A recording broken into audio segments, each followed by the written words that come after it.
Here we are for the top-up show. Paul Daly's back, what a beauty. Mark Lambourne, windy, cool conditions. I'm getting spat on here, Glenn. Mark's in his primary school blue shirt. I'm in my gay pink shirt, and Daly's in both. We've got a mixture of both. We were betting on the show yesterday, and I think we've had a strip out, haven't we, Glenn? Yeah, you got beat. It's always good to bet on Paul's shirts. It's a bit fun, a bit like the Queen's hats. Yeah. How are you, mate? Thanks for coming along. Thanks, Glenn. Good to be back. This rain's going to affect your computer, isn't it? Yeah, probably. I'm going to have a moment in a minute. Probably shut down and okay, run so for cover. On Thursday it was 40 degrees. We've had 10 mils of rain since then, and the track's heavy. They said slow 7 this morning. Slow. Whatever. I don't think it'll be that. What are you saying? Is the track really Well, well? last We've had night 10 it mils was of rain last since we night were Oh, at okay, so 40 you're being degree day. facetious. Okay, I thought it'd been downgraded to heavy. I nearly shit myself. Well, I think that just the water continually goes into these tracks, and when you do get these unusual conditions for this time of year, it's a fuck up. It's going to race wet because it's overcast, it's murky. We had a similar track this meeting last year actually, where it was a little bit off the rails, but certainly up on speed. Paul, is that where you're looking? Yeah, 19 meetings at this rail position the last 3 years. 15 of those meetings, the inside has not been the place to be. So up and off, peeling is what you want to do. And imagine knowing that stats by hitting a button. So get involved with Paul and ratings to win, because like 19 meetings last 3, I don't even know what's happened the last 3 years. 19 meetings and 15 were up and off. Wow. Would you hit one button? Ding, ding, there it is. Yeah, it's called a track condition filter, isn't it, Paul? Yeah, something like that. It's an aspect of the... You've got to be able to turn a computer on. That's why I don't get it. Program.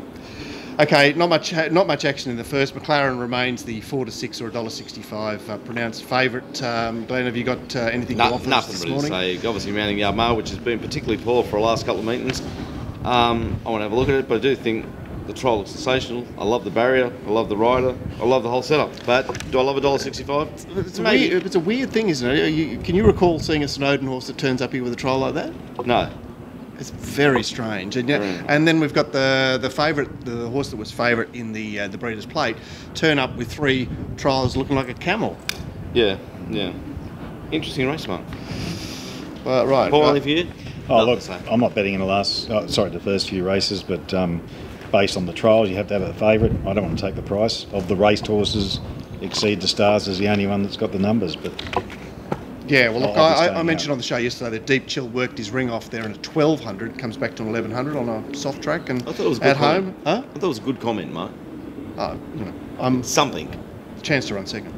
Race 2, the fillies, and this horse that I did pronounce correctly yesterday, Amersement, which is actually a fine, just a penalty. Amersement? Yeah. I'm full of them. It's into $5. Rotator is 13 into 8 and still single, which is not you, Glenn, is 21 into 15. If you're not married, you're single. It looks complicated, really, because there's been, whilst Lucicello has remained firm, it's Gord's keen on Lucicello.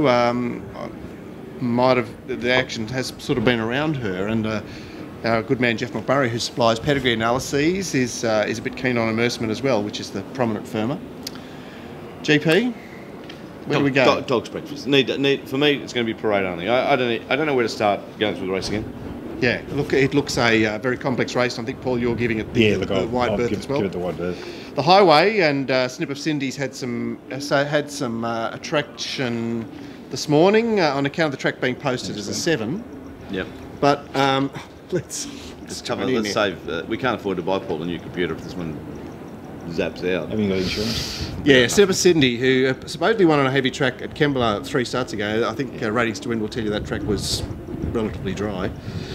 Nick Anita is $4.20 to $3.40, and Embezzlement with T. Marquand, who's has given great value or great service since he arrived, $10 into 8. Glenn, you are a highway man. You've cast your eyes back over this, despite the fact that you had to get out to Canterbury last night. I still keen on Snip of Cindy. I think what price is it now? 8. I still think that's a bet to beat the favourite number 12, and a little bit of interest in number 5 there. I think, Paul, you're not a highway man either. Not this highway not anyway. Really. I mean, that track, actually, that day at Kembla for that horse, Snip of Cindy, was a heavy 8 officially and dead 4 on our figures. So But that's not surprising. Nick Anita's the one to beat, but gets back and that's troublesome threat. So I know. It needs Become a bookies muncher though, hasn't it? A cash muncher. Yeah, it's a little beauty. But for an honest little horse too. I know. It's not like it's a cat. It's just. I know, but if you're going to restrain a tail in highways, Yep. you need Saturday class turn of foot, don't you? Or you need. Yeah, exactly. Right, now the interesting thing about race 4 is that Lundberg is on the drift. This is one of Gordo's plays for the day. Vega Days 450 into 4 and Sellish 9 into 8. Paul, are you playing this race? The number one there, I think it's probably the horse to beat, but look, it sat wide the other day, and I don't think you can draw too much into that because they were going very slow, and it was a little bit disappointing, but should be able to go straight to the lead today and prove hard to run down. I thought Adana was probably the horse that's hardest to beat, if it's ready. I'm a bit against number 3 at the price. Glenn, Lundberg, Shampoo? Shampoo, keep it going. Lundberg. Tricky spot barrier 1, but I just got to be with it. I think it's good. I think it's talented horse. The older horse is 1400, which does have a 3-year-old in it, Bakiri. Superstar Bob, Levy Bank and Nick O'Shea are spec'd this morning, but no great action. Like Kingdom Come remains just short of, he's around about 360. Paul, can we load up on this favourite again after getting beaten at evens last start? Look, it all depends how you treat the second last start. I mean, it was a big spike on numbers on my figures, but it ran $2 the other day, and I think you can forgive it. They'll probably try and go forward and lead and replicate that Kensington win. Good form come out of that race. A couple of subsequent Metro winners. Look, I think Excelsior is the horse that could pester it in front, which I wouldn't like to see, but that's the only concern. I still think it's probably a bet.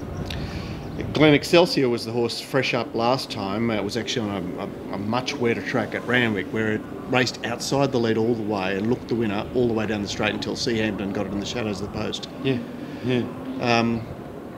It's a good horse, mate. It's a nice horse. It's I remember young Snowy was on it that day for an Untold Fortune. Seahampton out wide. Jesus, it was 41 that day. What a shame. With Hippo on it too. I think it's got a good chance. I think Black Kingdom Come's obviously a chance. And the despised Nick O'Shea with Kath, who's found a rich vein of form for her to be in the finish. Feature, and Trapeze Artist won this race last year. Slightly different race shape, I think. But anyway, he's $3.50 into $3.10. Paul, I remember you were at this meeting last year, and we spoke a lot about the assets of Trapeze Artist and how they were deployed effectively that day. Yeah. What happens this time around? Don't think it gets conditions to suit. I'm against it at the price, but I've marked it around the 92 mark. This horse performs best off a fairly genuine to brutal pace, which it won't get here. Look, I think Elise is a genuine favourite. It returned with its best performance, but it was second up today off a decent spell, hasn't raced for 5 weeks. Bit of a query, but I've marked it close enough to the market price. I won't be betting here, I don't think. Doesn't that help Elise have the 5 weeks off for that nice trial, keeping this horse fresh? Because just this worried is where fresh it'll horse. be in the map. I know it's only a small field, but just on the inside, look, it's the only one I could back. Yeah. But I don't know if I. It seems like we're worried about every horse in the map in this race. I mean, well, you know what Dothraki's the designated bunny, isn't he? Yeah. So there's an easy horse to run down. Well, Leromain could lead it if it wanted to. Yeah. It's fascinating. It's funny how you get smaller fields to get more confusing. Yeah. If I'm against something, the only player I could probably recommend is to be against Trapeze Artist at the price. Race 7, and not a great deal happening here. Waller left his resumers in, and Smart Edge has just been $10 into 8, but nothing really of consequence there. Gord was bullish about Girl Tuesday. How do you feel about Girl Tuesday up against Seaway here, Glenn, or can you see it? I'm completely great at this race, and I don't know what I'm thinking. I'm through to the keeper. I'm air swinging. It'll be fascinating to see how Girl Tuesday parades. It'll be fascinating to see the parade. Yeah. Got anything for us there? All the favourites. The favourite's unbeaten, but I can't have it. You've got a mapping back. Is it sort of like restrained? Mapping back, and I'm not saying it can't win, but if I was bookmaking, I'd be gambling heavily against it. Okay. I thought that Seaway is a logical danger, but once again, it's first up. I think Smart Edge is racing pretty well, and it's going to be in the right position and the Wallers, you know, the Poetic Charmers, the Smart Edges, the Island Missiles, the Smart Missiles, the Snowden, sorry, they're you know, they're just always presenting, aren't they? They're just so despised and icky. I promise They were myself, Wild and Famous was one of the original. The original from the Look, for me, I think Smart Edge is a decent value play, and even a horse like Love Shack Baby, who's Flying, absolutely flying, is a decent sort of chance in this. And I'm warming a bit to it late too.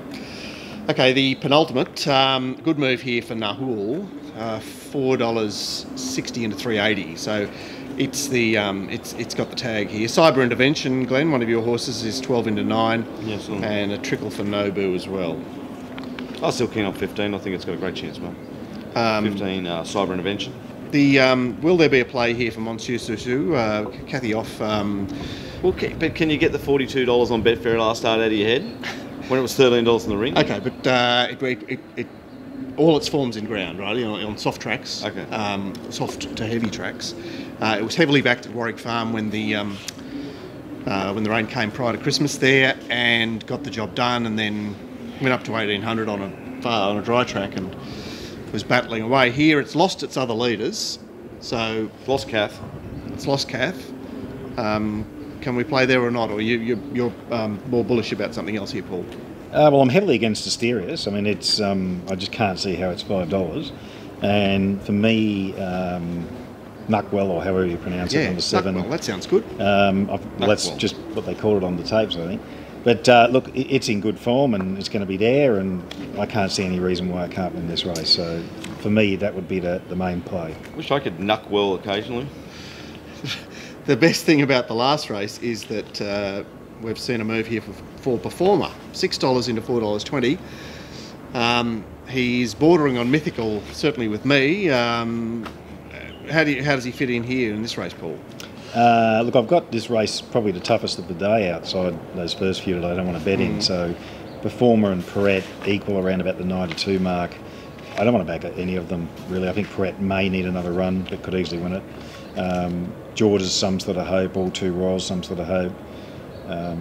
Look, Performer's got the best overall numbers. It's just a matter of whether it brings it here. So for me, I'm staying out. Glenn, Performer, comment? Yeah, the word mythical is such a great word. I can still see Huey 5 foot in the air heading to the turf at Ramington. But it is the horse that I've never seen so much money late on a horse in Slipper. It was just off the map. Bit of mounting yard mother for me with Performer. I still think the Perrette will get the job done then, whatever that means. okay. That's the top-up show, brought to you by Racing Rant and kindly assisted by Ratings to Win. Thanks, Mike. Don't forget, Sponsored by Coca-Cola as well. And anyone else. Yeah, exactly. Aldi, fucking old mate's fruit barn, anyone. All right, so we have the first 2 weeks free for anyone that wants to come and join our community. You get 3 shows a week and sets for all Sydney Metropolitan meetings, both prices and mounting yard mail from the yard 5 minutes before each race. You'll also find on our site an ability to